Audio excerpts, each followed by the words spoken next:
Respeitável público, sejam muito bem-vindos. Quarta-feira, hoje dia de live, vamos falar hoje sobre um tema muito significativo, a felicidade. Hoje eu tenho um convidado muito especial, professor Emerson Camelli, um especialista na área de emoções, assim como eu, um grande interessado pela lida com as emoções e de maneira muito especial, de maneira muito específica, é o grande, hoje, para mim, assim, uma das pessoas que são referência na área de felicidade, né? Uma breve introdução aí para a gente começar bem a nossa live em relação à questão da felicidade. Hoje nós vamos fazer uma aproximação, vamos dialogar um pouquinho sobre a questão de como é que a filosofia vê vamos ver aqui. Para entrar na live com a gente. Então, a grande questão aqui, olha, está entrando o nosso especialista em felicidade, o cara que vai ensinar tudo para a gente sobre felicidade, o professor Emerson. Seja muito bem-vindo. Tudo bem, meu grande amigo Júlio? Muito bem, muito feliz. Olha só, hoje, talvez até no final dessa live a gente consiga, eu não sei se a gente vai criar mais confusão na cabeça das pessoas ou se a gente vai criar mais soluções, né? Dizem que o papel do filósofo é justamente criar confusão. Então, estamos no lugar certo, né? Professor, seja muito bem-vindo, é uma alegria, uma felicidade muito grande recebê-lo aqui e contar com os seus conhecimentos, falando sobre felicidade. Hoje a gente procura fazer uma aproximação entre duas áreas do conhecimento muito interessantes, que é a filosofia e a neurociência. A gente, os dois, né, nutrimos aí uma alegria muito grande e uma dedicação muito grande por essas duas áreas. Professor, queira, por favor, se apresentar, contar um pouco da sua vida, rapidamente o seu currículo, para nós começarmos o nosso bate-papo sobre felicidade. Claro. Bom, meu nome é Emerson Camelli. De formação, eu sou administrador, né? Tenho uma especialização em neuropsicologia educacional e hoje também eu sou mestrando, onde eu pesquiso as organizações positivas e a felicidade no trabalho. Também tenho uma carreira na área de treinamento e desenvolvimento humano já há pouco mais de 5 anos, especificamente nessa área. E a minha atração por estudar a felicidade, principalmente, é porque eu com todos esses estudos e treinamentos que a gente vai fazendo e vai participando, eu percebi que, no final das contas, o que todo mundo estava buscando era ser mais feliz, né? Porque eu quero melhorar meu emprego, eu quero melhorar minha competência, eu quero melhorar minha habilidade nisso ou naquilo, eu quero ter relacionamentos mais felizes, seja lá o que for. Todo mundo estava procurando ser mais feliz. E é por isso que eu foquei, então, em estudar muito a felicidade. O que é essa felicidade e o que a gente precisa fazer, se é que é possível fazer alguma coisa para ser mais feliz. Então, há alguns anos eu já me dedico basicamente ao estudo da felicidade, treinamentos, desenvolvimento, mas focando muito a felicidade de uma maneira geral. Ótimo, maravilha. Quando a gente pensa nessa coisa da discussão filosófica, eu tenho a impressão que uma parcela muito grande da população que teve experiência com a filosofia, teve uma experiência bastante equivocada, quando na escola se ensinou muito a história da filosofia, o que é, vamos combinar, um pouco sacudo, né? Então, para as pessoas que não se interessam pela história da filosofia, ficar escutando quem foi Platão, onde o cara viveu e não sei o quê, chega uma hora que enche o saco mesmo. No entanto, o que eu defendo que a escola deveria fazer é muito mais trabalhar com o filosofar, que é o exercício do pensamento, do que ensinar a história da filosofia, coisa que interessa mais para filósofo, para gente que está nesta linha. Então, quando as pessoas às vezes pensam assim, o que esses dois doidos vão falar sobre felicidade? Será que os caras vão ensinar a gente a ser feliz? Não é essa a nossa pretensão, e o professor Emerson também já deixou isso bastante claro. Aqui é a questão do exercício do pensamento, E a partir do momento em que nós temos, ao longo da história da filosofia, a história do pensamento, a neurociência, a psicologia, alguns padrões, a gente consegue também fazer um processo avaliativo, ou seja, a partir do momento em que eu olho para um score, né? Sabe aquela coisa do professor que está corrigindo a prova? Como é que o professor sabe que aquela prova vale 8? Porque ele tem um gabarito que vale 10. Aí ele compara o que o cara fez com o gabarito e diz, opa, esse cara tirou 8. Então não existe fórmula pronta para a felicidade e a nossa intenção, obviamente, não é oferecer nenhuma solução tipo guru, né? Mas oferecer alguns padrões de pensamento, algumas plataformas para que as pessoas possam ter uma forma de comparar com aquilo que ele faz na vida dele. Então, eu posso dizer que eu sou feliz como? Quando eu comparo aquilo que eu estou vivendo com aquilo que eu tenho enquanto gabarito. Senhor, existe um gabarito? Não, não existe um gabarito. Existem vários, né? Então, é sempre a partir desse gabarito que você adota para a sua vida, esse sistema que você adota para a sua vida, que você vai conseguir delimitar o que é ou não a felicidade. Veja, eu sou filósofo de formação e venho numa linha de estudos dentro da neurociência e eu tenho uma linha. Eu, por exemplo, sou estoicista. Aí você vai dizer assim, professor Júlio, o que é o estoico? O que o estoico pensa? Aí a gente vai discutir um pouquinho isso hoje, tá? Professor, para a gente poder fazer uma boa introdução em relação à questão da felicidade, qual é o seu gabarito? Quando uma pessoa pergunta para você, Emerson, eu quero ser mais feliz, como é que você explica para a pessoa o que é felicidade? Lembrando que a gente não tem que ser, né, não temos que ser partidários deste ou daquele conceito, e sim, cada pessoa faz a sua leitura de mundo e a partir daí faz também a sua leitura de gabarito certo ou errado, coisa do gênero. O que é felicidade para você, homem?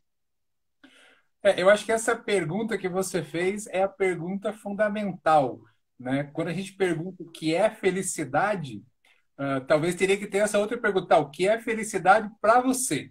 Né? Porque a felicidade é algo muito subjetivo, né? Ela pode ser diferente para cada pessoa e a gente, né, em algumas conversas, né, filosofando um pouco, quer dizer, tem alguns filósofos que vão para uma linha, tem alguns filósofos que vão para outra. Eu comecei a estudar mais a felicidade a partir da psicologia positiva e um pouco depois das neurociências também, para realmente verificar, eu não consigo definir algo específico, talvez, que deixe todo mundo feliz. Mas tem algumas coisas, e isso até talvez senso comum também, que a gente sabe que pode deixar a pessoa mais feliz. Agora, tem várias coisas que a ciência mediu e que vai até não vai tanto de encontro a esse senso comum. Então, a minha linha, assim, quando eu perguntar o que é felicidade para mim, e se for falar de uma definição mais científica, eu gosto muito de uma definição de uma pesquisadora chamada Sonja Lyubomirsky, que ela define que a felicidade é uma experiência de alegria, contentamento ou bem-estar, combinada com a sensação de que a vida é boa, significativa e valiosa. E essa definição faz muito sentido para mim, porque ela me diz o quê? Que eu sou feliz quando eu vivo bons momentos, quando eu estou com as pessoas que eu gosto, quando eu vivencio emoções positivas, mas também quando eu tenho uma visão geral que a minha vida é boa, a minha vida tem um significado maior. Então, aí, essa definição tem muito sentido para mim, porque é aquela definição de que eu vivencio momentos bons, mas às vezes não. Às vezes eu vivencio momentos que não são tão bons. Mas mesmo assim, saindo um pouco, né, vamos dizer, me afastando um pouco e olhando para a minha vida como um todo, eu vejo, poxa, mas no geral a minha vida é boa, eu tenho um objetivo, eu tenho um propósito e eu vou focar nesse propósito. Quer dizer, é um significado maior. Quando me perguntam também isso, geralmente eu costumo falar, o que é felicidade? Olha, é melhor dizer o que não é felicidade. Felicidade não é estar alegre e contente o tempo inteiro. Felicidade não é você atingir tudo que você quer, conquistar todos os seus objetivos, né?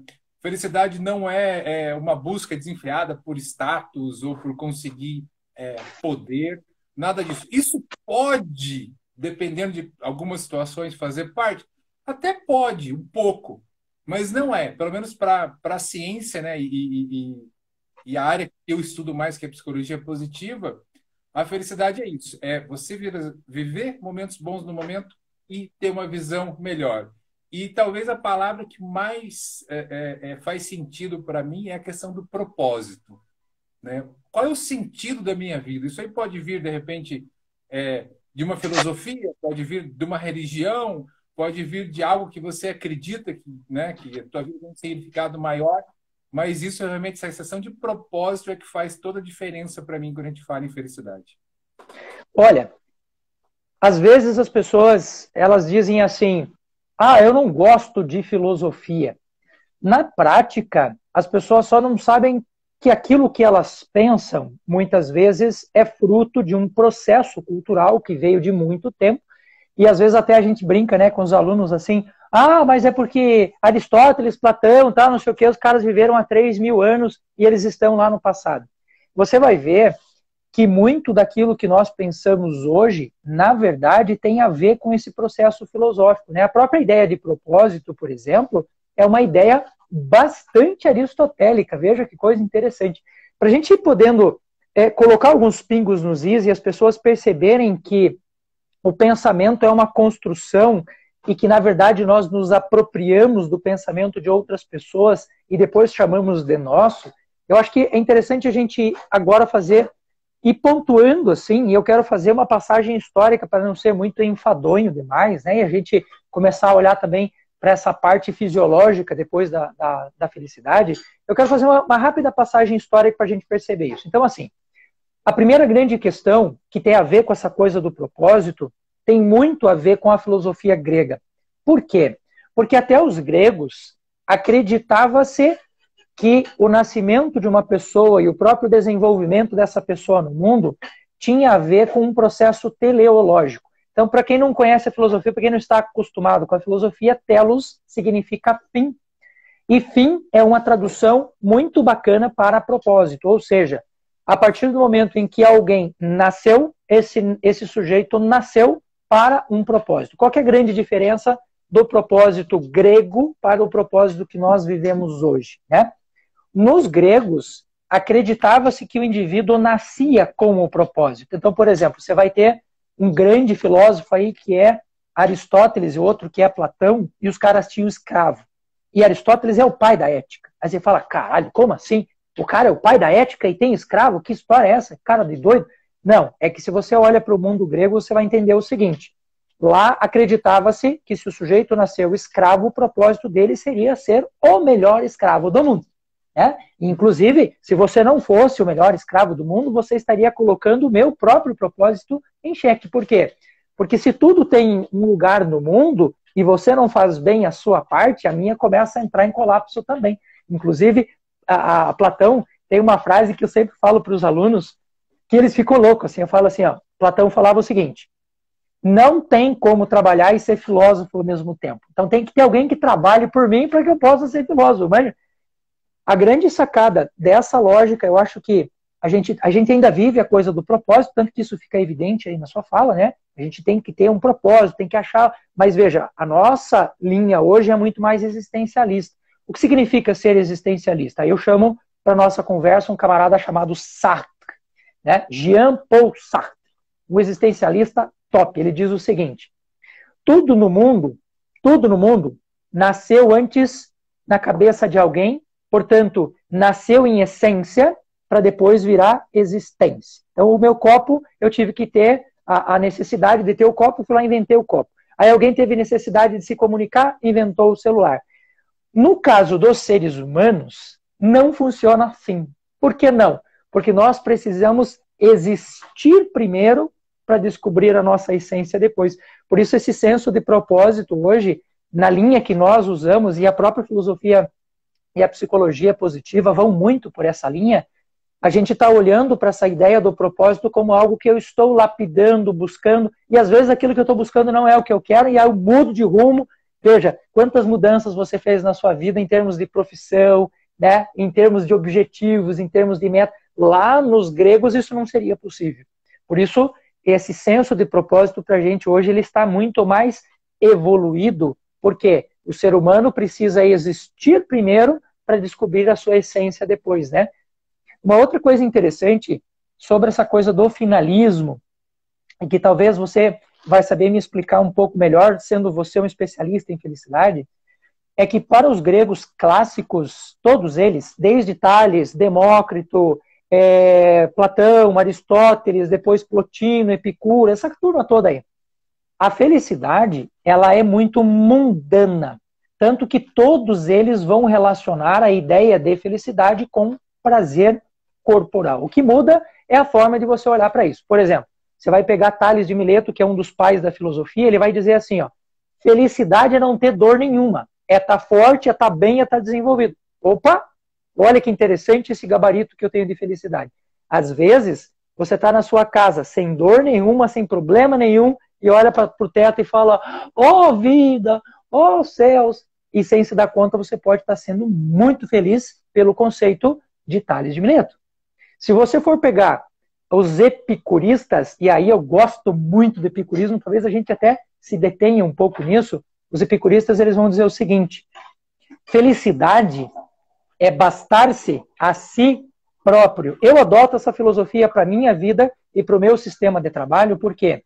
Porque hoje as pessoas elas estão muito dependentes de coisas, muito dependentes de pessoas, e elas não olham para elas mesmas. De repente o cara fez um jantar para os amigos, por exemplo, e ele fez tudo o que ele podia, ele fez tudo o que ele sabia. Então ele deveria estar feliz por isso, mas ele está infeliz porque alguém disse isso que você fez não estava legal, eu não gostei. Né? Então veja, o conceito epicurista de felicidade, na minha opinião, é um baita de um gabarito de vida, porque quando o sujeito passa a bastar-se a si próprio, ele também, não é que ele vai excluir o comentário do outro, ou que ele não vá buscar o prazer mundano, ou coisa do gênero, não é isso.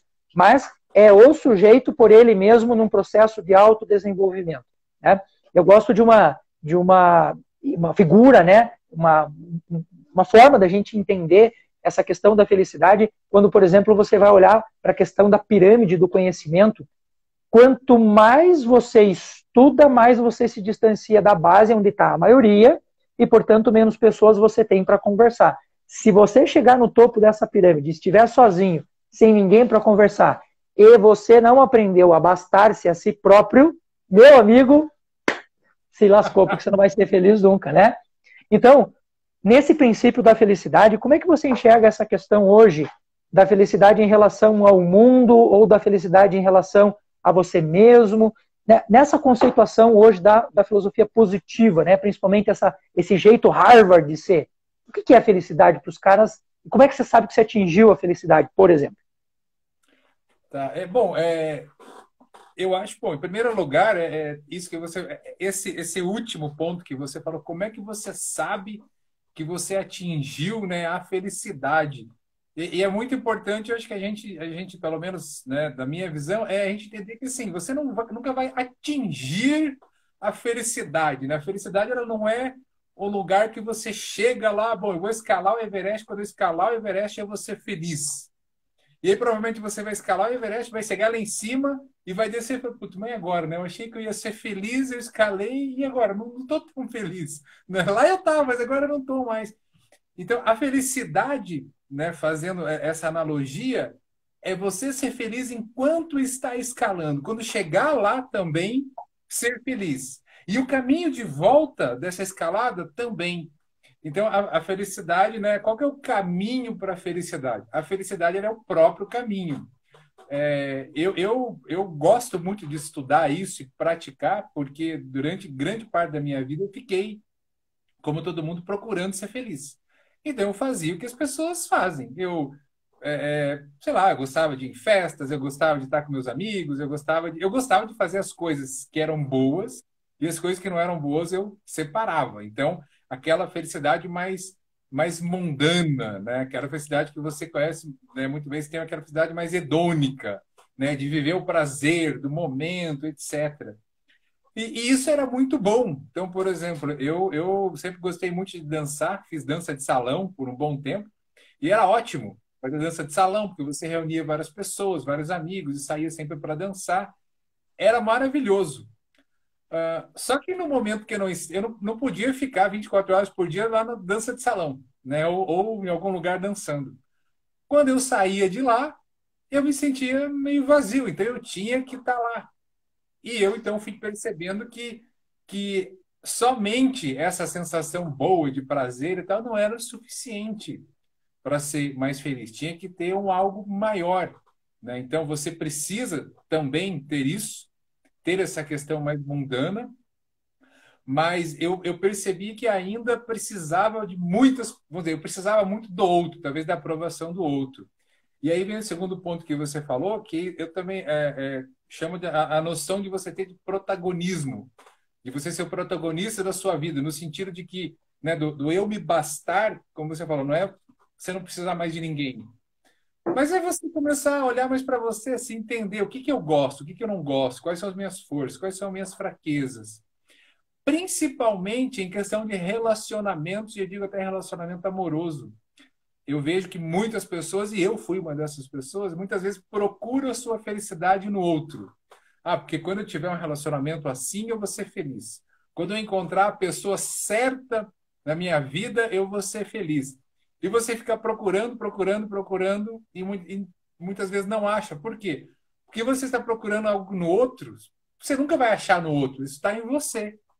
A partir do momento que eu comecei a perceber em mim, eu falei, cara, não, mas eu tenho que ser feliz sozinho. Eu tenho que ser feliz, estar bem comigo. A minha relação com o outro começa a mudar. E aí eu começo a desenvolver um relacionamento melhor, relacionamentos de amizade e relacionamentos amorosos também. Então eu concordo totalmente com você, né? Essa visão de que, obviamente, a gente vive em sociedade, precisa do mundo, mas uma coisa que às vezes eu faço nos treinamentos, eu chego e pergunto para as pessoas, escuta, escreva aí no papel as 3 pessoas mais importantes da sua vida. Né? Dá um tempinho, as pessoas, tá, quem que você escreveu? Ah, meu pai, minha mãe, minha esposa, ah, meu filho, tá.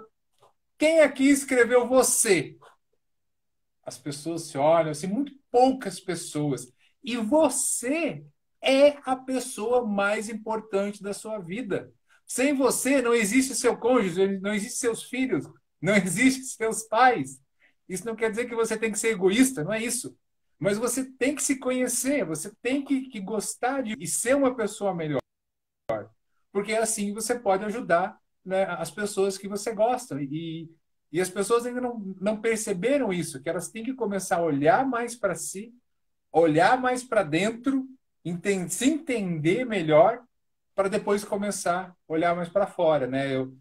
A questão profissional também. Por muito tempo, eu fiz o que era esperado de mim. Era esperado que eu seja um executivo, que eu seja um engenheiro, que eu tenha uma profissão de status, uma profissão que ganhe dinheiro, etc. E eu ia atrás dessas profissões. Eu fui gerente de banco, eu fui gestor de obras, eu fui diretor, trabalhei na área comercial, mas sempre focando o que esperavam de mim.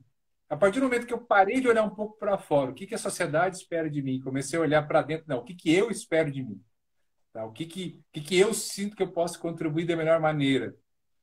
Primeiro é um choque, porque fala, cara, e agora, né? Eu vou ter que mudar tudo. Mas eu falei, não, eu quero mudar tudo, no meu caso eu queria, e fiz essa guinada, né, na minha vida profissional também.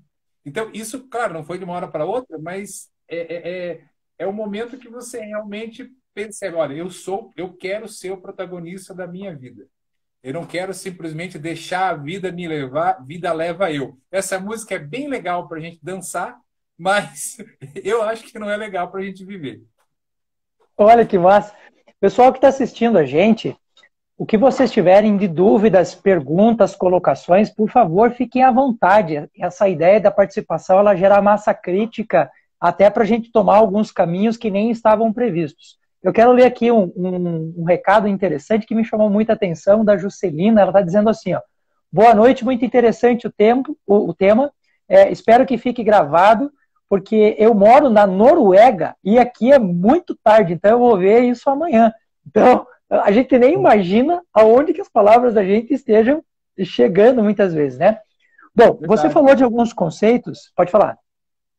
Não, eu só ia comentar que a Noruega, existe um relatório chamado World Happiness Report, que classifica os países por índice de felicidade. Ele mede vários índices e classifica os países por índice de felicidade.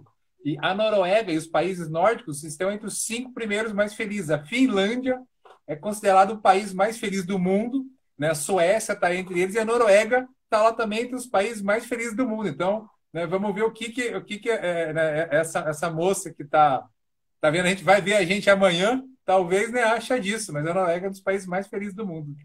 Cara, você sabe que eu tenho uma loucura pela Finlândia, porque os caras estão em primeiro lugar na educação, expectativa de vida é um negócio louco, a renda per capita dos caras é gigantesca e o país é frio, cara, gelado. Então todo mundo que fala aqui em Curitiba, a gente tá falando aqui de Curitiba, Curitiba é muito frio, eu falo, cara, vai pra Finlândia que você vai enriquecer, vai viver mais e tal, porque os caras só morrem. Bom, você falou de 2 conceitos aí que eu acho interessantíssimo e tem de novo a ver com a questão da filosofia, e esse olhar filosófico, ele acaba revelando esses gabaritos que a gente usa, né?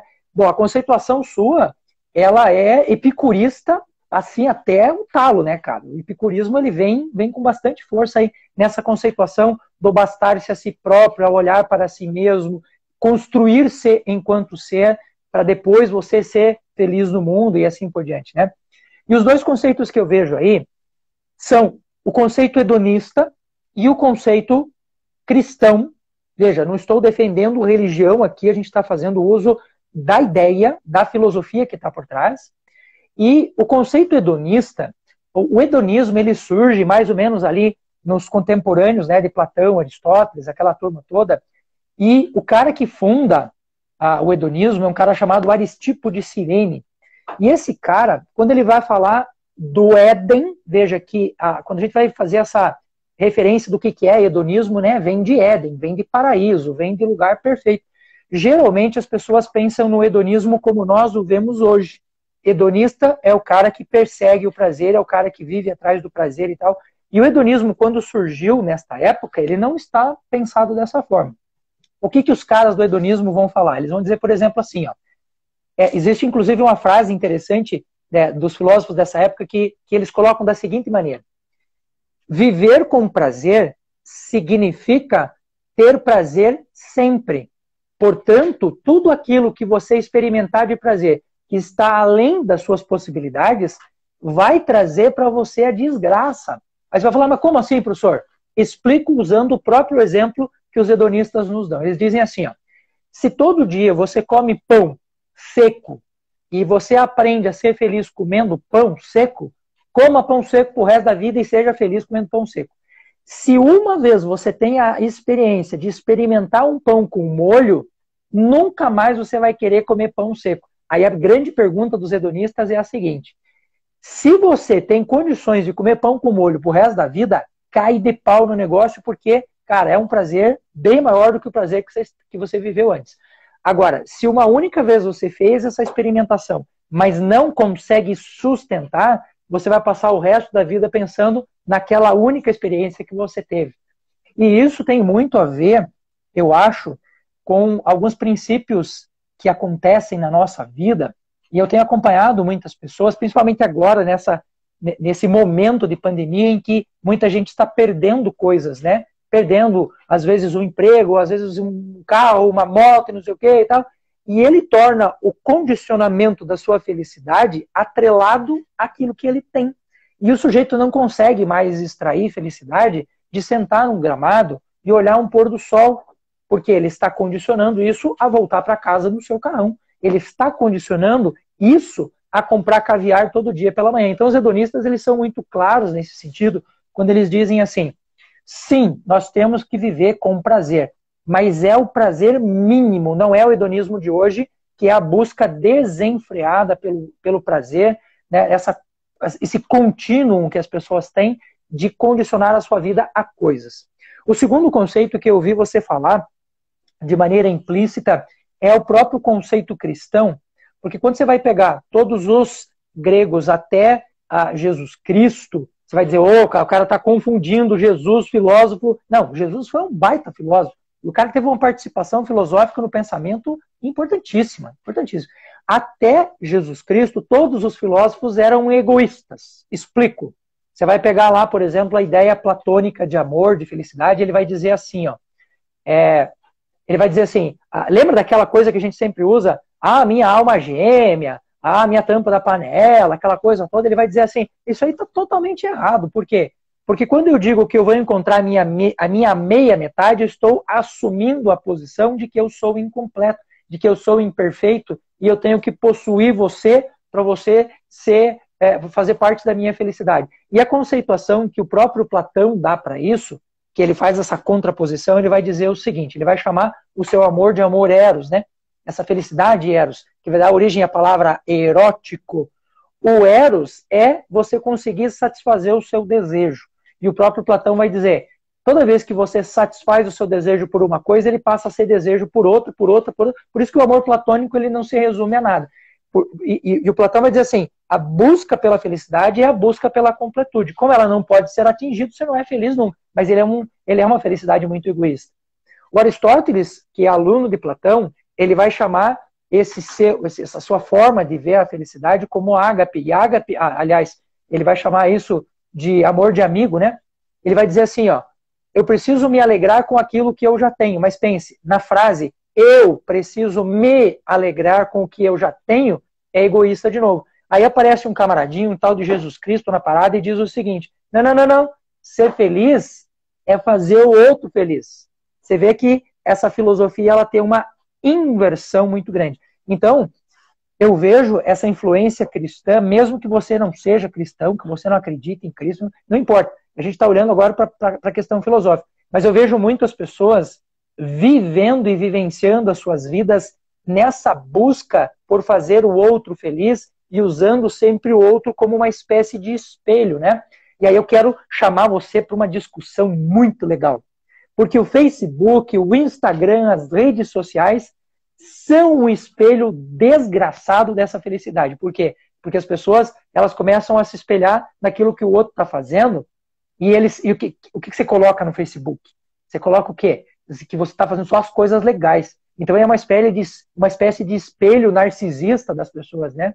Como é que se vê essa questão hoje da felicidade das pessoas se espelhando nesses conceitos fraudulentos, falsos, que as redes sociais nos trazem de felicidade? Cara, bom, primeiro eu queria mandar um abraço pro meu primo Juba, que entrou agora há pouco aqui, tá dando um oi pra gente. Também teve uma moça que acho que perguntou como ter felicidade ou ser feliz mesmo vivendo numa situação, né, não muito boa ou tendo uma situação grave, né, na sua vida. E eu acho que vai de encontro aquilo que a gente vai falar também, né? O que você falou, por exemplo, de hedonismo, né? Essa questão do hedonismo, pelo menos dentro da psicologia positiva, né? A felicidade hedônica, você é essa felicidade, sim, de busca de prazer, só que você tem um problema muito grande, né? Em buscar só o prazer. Então, falando em redes sociais, em ficar se comparando sempre ao outro, em tentar sempre mais, por causa de algo que se chama adaptação hedônica. O que é adaptação hedônica? É mais ou menos o seguinte, você imagina que você vai numa lanchonete e pega um sorvete de baunilha. Aquele sorvete lá de casquinha. Você dá a primeira lambida, nossa, que delícia. Dá a segunda, que delícia também. Lá pela 10ª lambida, você só está sentindo uma coisa gelada na boca, você não está geralmente sentindo nem o gosto de baunilha e muito menos se é doce. Mas você come porque está ali e tal, né? Por quê? Porque você vai se adaptando e a tua língua amortece e você já não sente mais nada. Então, a adaptação hedônica é isso. Quando você consegue uma coisa, aquela história do pão com molho, né? Que você falou, eu sempre comi pão seco. Agora eu como pão com molho.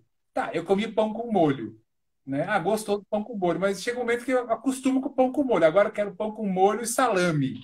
Né? Aí agora eu quero pão com molho, salame e tomate. E vai. Se você vive nessa busca louca, né, nessa roda louca, você nunca vai chegar a lugar nenhum. É a história do saco sem fundo. Né?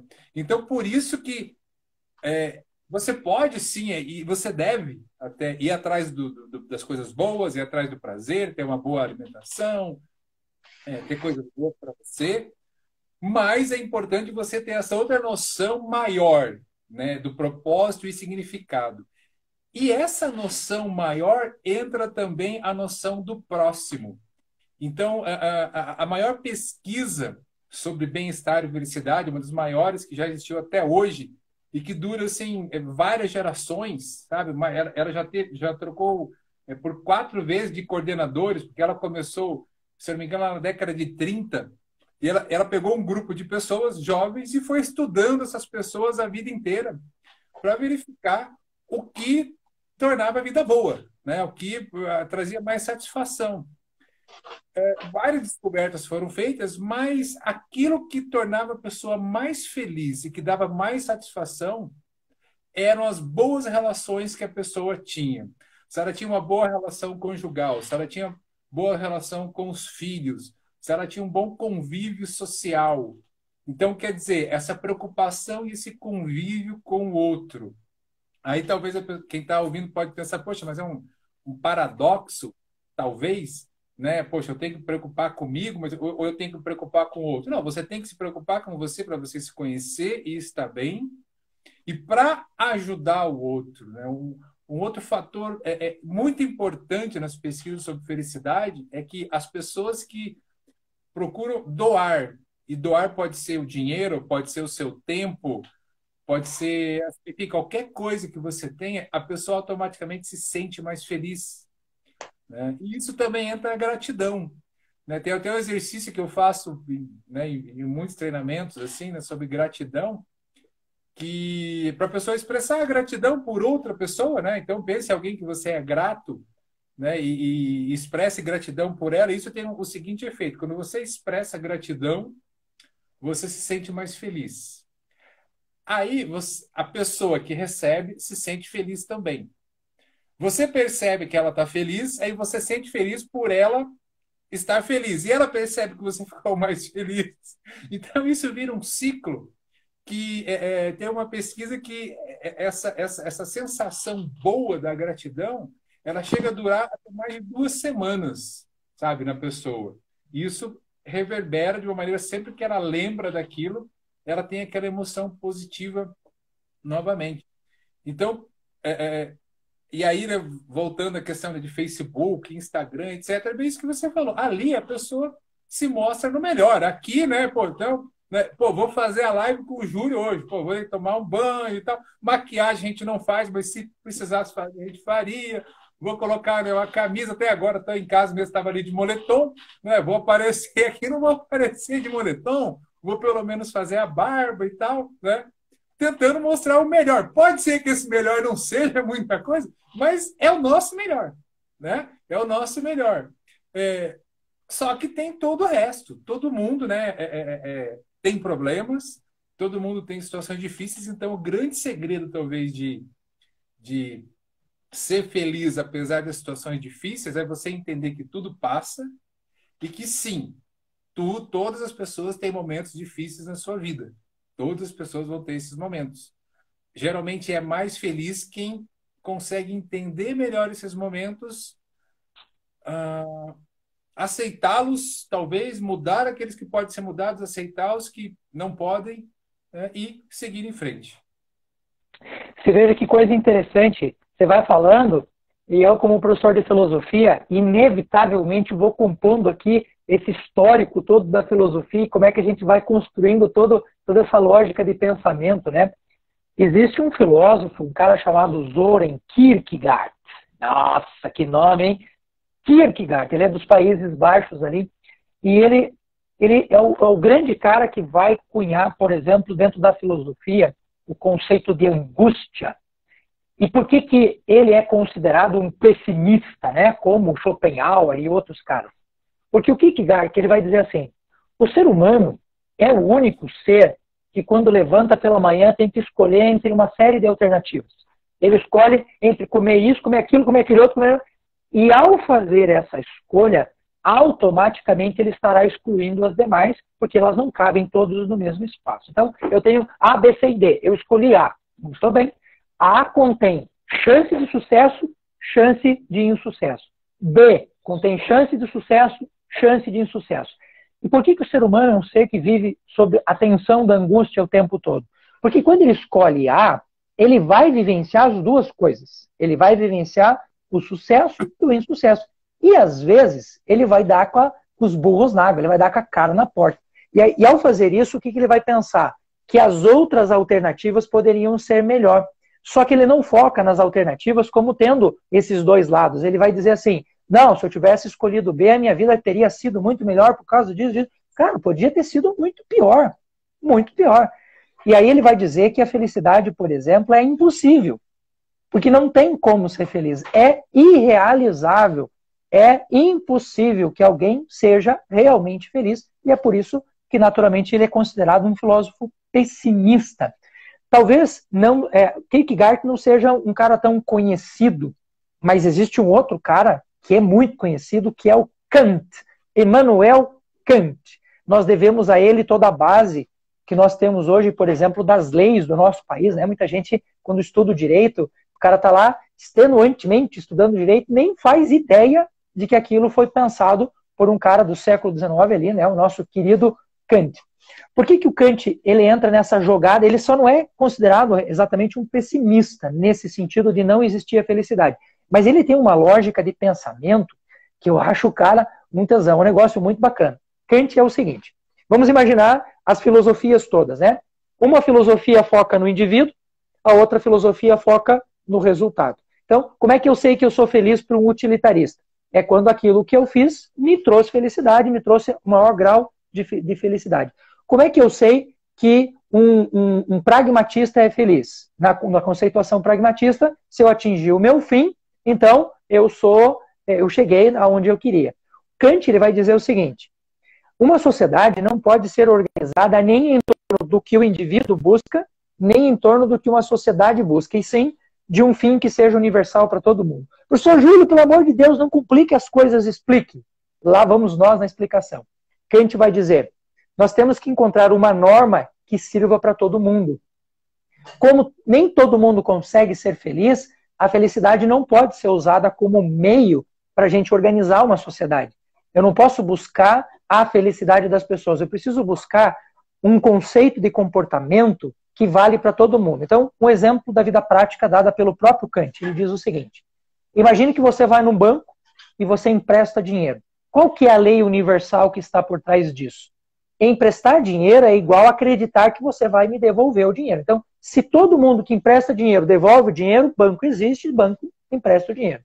Se a lei universal é a mentira, eu vou lá e digo que eu empresto, mas que eu vou devolver e não devolvo, e isso se torna universal, banco nenhum nunca mais vai emprestar. Portanto, a conduta universal é aquela que pode ser adotada por qualquer um. E tem uma frase que popularmente é atribuída a Kant, mas não é do Kant, que diz assim, ó, se aquilo que você está fazendo não for aprovado pela sua mãe, não faça. Não faça. Olha como é lindo isso, né? Então ele vai dizer o seguinte, nós precisamos normatizar, nós precisamos burocratizar a sociedade, não é nem o indivíduo, nem o resultado, e sim uma ordem universal que valha para todo mundo. E aí ele entra com uma conceituação bacana que ele distingue, por exemplo, o desejo de vontade, né? Ele vai dizer o seguinte, o que é o desejo? O desejo é o meu instinto, é a minha natureza. Eu sento na mesa, tem comida, eu tenho vontade de comer, eu vou lá e como e que se exploda o resto. Veja, isso é desejo. O desejo não pode ser universalizado, porque senão a sociedade viraria um inferno. Então, o que é a base do pensamento kantiano? É a vontade. O que é a vontade? É a deliberação racional. Se eu sentar na mesa e eu esperar todo mundo sentar na mesa para começar a comer juntos, essa é a lei universal. Portanto, para o Kant vale a norma, vale a burocracia. E hoje, infelizmente, nós temos alguns desses critérios burocráticos que delimitam para as pessoas o que é felicidade. Por exemplo, felicidade é ter um padrão social. Felicidade é estar na academia todo dia. Então, essas normatizações, elas podem até orientar a gente, mas elas podem dificultar para as pessoas, porque nem todo mundo consegue fazer aquilo, né? Então, como é que você vê essa questão, por exemplo, das pessoas ter que seguir padrões sociais para atingir a felicidade? Eu sei que você tem uma conceituação aqui epicurista, bem clássica, né? A minha busca. E daí, como é que você fala para as pessoas que elas precisam buscar a felicidade, mas não seguir uma regra que seja padrão, ou então a gente segue essa regra? Como é que você entende essa lógica dentro do que você trabalha hoje? Claro, bom, eu comecei, obviamente, estudando também, né, muita dessa questão filosófica da felicidade, né, estudei um pouco da neurociência, depois da psicologia positiva, para tentar achar padrões. E teve até, acho que uma moça que teve um comentário aqui agora que, né, que, na minha opinião, não existe a felicidade eterna, existem momentos felizes. E, na verdade, assim, tá certa, né? Porque, assim, quando a gente fala em felicidade, cada um tem o seu conceito, né? Para mim, eu busquei o conceito científico, quer dizer, você ter momentos felizes, né? Por muito tempo eu achei que felicidade era ter momentos felizes. Hoje eu entendo, Emerson, entendo que felicidade é você ter momentos felizes e uma sensação de propósito, um significado maior na sua vida.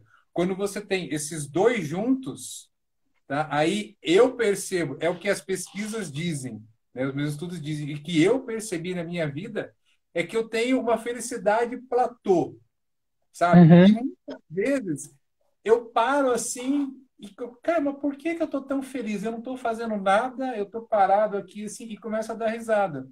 Por causa disso, porque naquele momento eu não estou fazendo nada assim, né, que estimule os meus neurotransmissores para eu estar alegre, para ter a emoção da alegria. Mas eu tenho a sensação de que minha vida é boa e de que eu tenho metas e objetivos e que eu estou nesse caminho. Então, é uma sensação, sabe, perene. Ela não é aquela sensação de explosão, mas é uma sensação que se mantém assim, né, bem gostosa. E esses padrões, quais são esses padrões? Existem vários modelos, pode-se dizer assim, científicos de felicidade, né? O que eu uso mais, né, na minha vida, eu estudo bastante a felicidade por si e a felicidade no trabalho. Então, eu uso dois modelos. O primeiro modelo é o modelo criado pelo criador da psicologia positiva, Martin Seligman, que é chamado modelo PERMA. E Uhum. nos estudos dele, ele verificou que as pessoas mais felizes são as pessoas que conseguem balancear cinco áreas da sua vida. Então, o P vem de positive emotions, de emoções positivas. Então, a pessoa tem mais emoções positivas do que negativas. Ela pode aumentar as positivas e diminuir as negativas. O saldo tem que ser positivo. Segundo, de engajamento. O que é o engajamento? É você fazer atividades que você realmente está presente. Então, agora, a gente está aqui nessa live. Eu estou presente aqui, você está presente aqui, entendeu? A gente Corpo e está alma. tá de corpo e alma, está curtindo esse momento. Por isso que isso é muito importante também, você encontrar atividades no seu trabalho que você sinta isso, que você mergulhe naquilo e sinta, nossa, eu nem vi o tempo passar, que você realmente estava engajado. Um terceiro fator são os relacionamentos. Como eu já falei, uma pesquisa importante. Então, os relacionamentos, você dá atenção nos relacionamentos, as pessoas que você gosta, que são próximas de você. Talvez aquele amigo, sei lá, que faz muito tempo que você não fala. Por que que você simplesmente deixou de falar com ele? Então, cultivar sempre esses relacionamentos. Um outro fator, que é o M de meaning, e aí vem o significado e o propósito, que para mim, aí é algo pessoal meu, é o mais importante, né? Você ter a sensação de que a sua vida tem um propósito maior. E esse propósito pode ser encontrado, né, como eu falei, na filosofia, né, na religião, né? Para mim, o que ficou, o que me ajudou a esclarecer mais esse propósito foi uma filosofia chamada Ikigai, que é uma filosofia japonesa que significa o motivo pelo qual você acorda todas as manhãs. Quando eu encontrei o motivo pelo qual eu poderia acordar todas as manhãs, isso me deu uma sensação muito boa e me faz sentir mais feliz, mesmo quando eu não estou feliz, mesmo quando eu estou com momentos difíceis. Cara, eu não estou num momento muito bom, mas eu tenho esse meu propósito maior, né? Ou às vezes eu tenho pequenos propósitos, né? Então você pode ter um propósito maior, né? Eu tenho um propósito maior, mas você pode ter pequenos propósitos que te ajudam também a construir mais resiliência. E a quinta letra desse modelo PERMA, que é o accomplishment, que são as realizações. O ser humano, ele precisa sentir que ele está evoluindo, seja na sua vida pessoal, seja no seu trabalho. E geralmente a gente vai passando pela vida, né? E você uma vez até me ensinou isso de você comemorar, né, as pequenas realizações. As pessoas não comemoram as pequenas realizações. Elas não elas não veem o quanto elas realizaram. Então, eu, pelo menos, eu procuro manter um, sabe, um diário, assim, um cronograma, um inventário de tudo que eu realizei, e de tempos em tempos eu chego, nossa, olha só tudo que eu já fiz. Mesmo que você, poxa, eu escrevi tantos artigos, eu gravei tantos vídeos, eu ministrei tantas palestras, sabe? Eu terminei aquele curso. E você se sentir bem por isso. Então, a princípio pode parecer que é muita coisa, mas são coisas que a gente já que as pessoas mais felizes já fazem naturalmente. Basicamente, o que os cientistas fizeram foi lá ver o que as pessoas mais felizes fazem, né? Poxa, a gente viu que esse monte de pessoa feliz faz mais isso, então, quem sabe se as pessoas que não são tão felizes começarem a fazer isso também, elas vão se tornar mais felizes. Aí o que eu posso dizer? Para mim funciona. Pode funcionar para 100% das pessoas? Talvez não, mas para mim, e geralmente para os meus alunos, né, para as pessoas, né, que eu geralmente desenvolvo esse trabalho, tem funcionado. Só que a questão é a seguinte: não funciona exatamente da mesma maneira para cada um. Né? O que é cuidar dos relacionamentos para mim pode ser diferente do que é cuidar dos relacionamentos para o Júlio. Né? O que me deixa alegre, com certeza pode ser diferente do que deixa a outra pessoa alegre.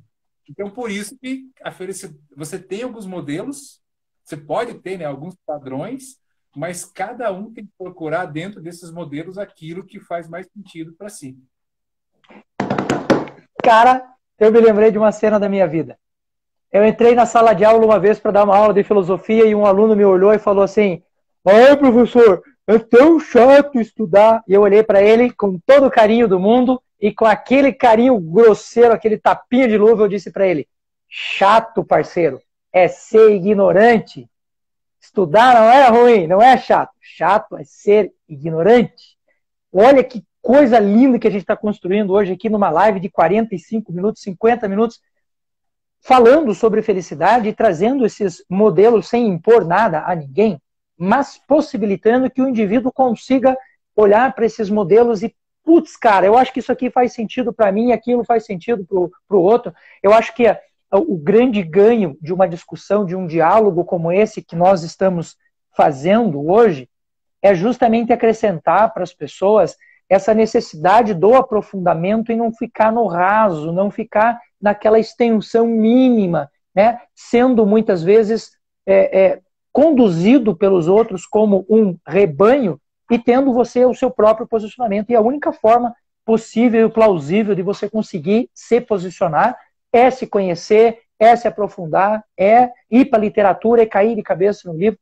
Então, antes que o nosso querido Instagram derrube a nossa live, porque a gente já está em cima do laço, eu quero dar a vocês 2 sugestões de leitura, coisas que eu gosto muito. Eu sou filósofo de formação, e este livro, depois eu vou descrever aqui nos comentários, se chama Fiéis às Nossas Emoções, de um filósofo inglês chamado Robert Solomon. Então está aqui de novo o livro. Eu sei que está aparecendo ao contrário aí para vocês, porque eu estou no celular, na minha câmera de selfie, né? E um outro livro muito legal, que leva exatamente o nome A Arte de Ser Feliz. Então quem quiser, quem tiver interesse em conhecer um pouco isto, por favor, fique à vontade, a literatura está aí à disposição. Professor Emerson, recado para os nossos ouvintes. O que você deixa como mensagem central do que a gente conversou hoje, para a gente ir se encaminhando para os finalmente, porque faltam incríveis 5 minutos para acabar a nossa conversa de hoje. Bom, a primeira coisa é que, assim, seja lá qual for a sua forma, né, de ser feliz, se você é feliz, se você sente que você é feliz, ela está certa, sabe?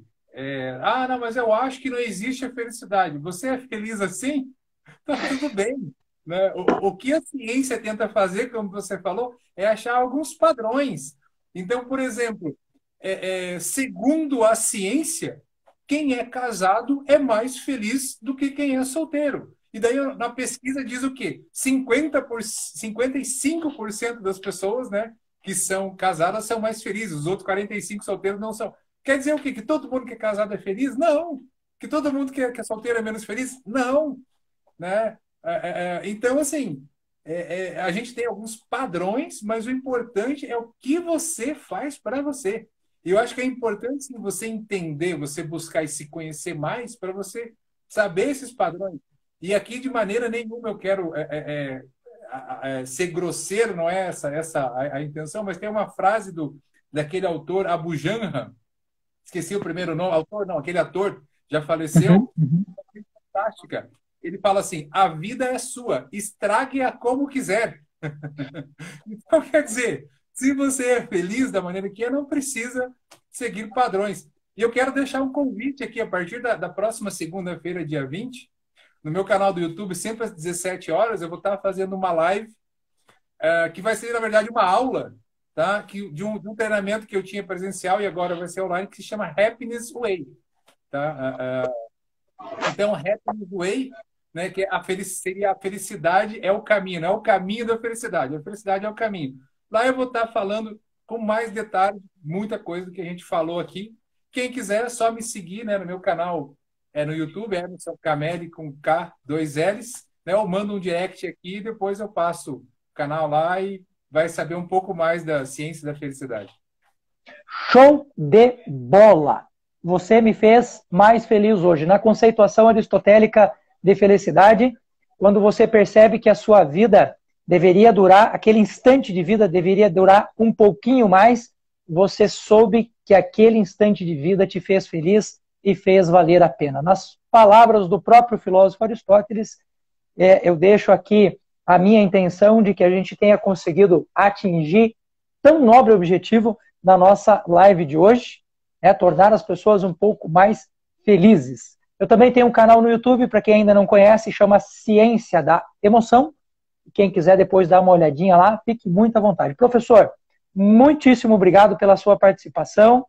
Espero que as pessoas possam curtir bastante essa nossa conversa e mantenham estreito contato conosco para que, tanto quanto possível, que a gente possa ajudar, a gente possa contribuir para a felicidade alheia. Beijo no coração, até a próxima. Grande abraço, grande abraço.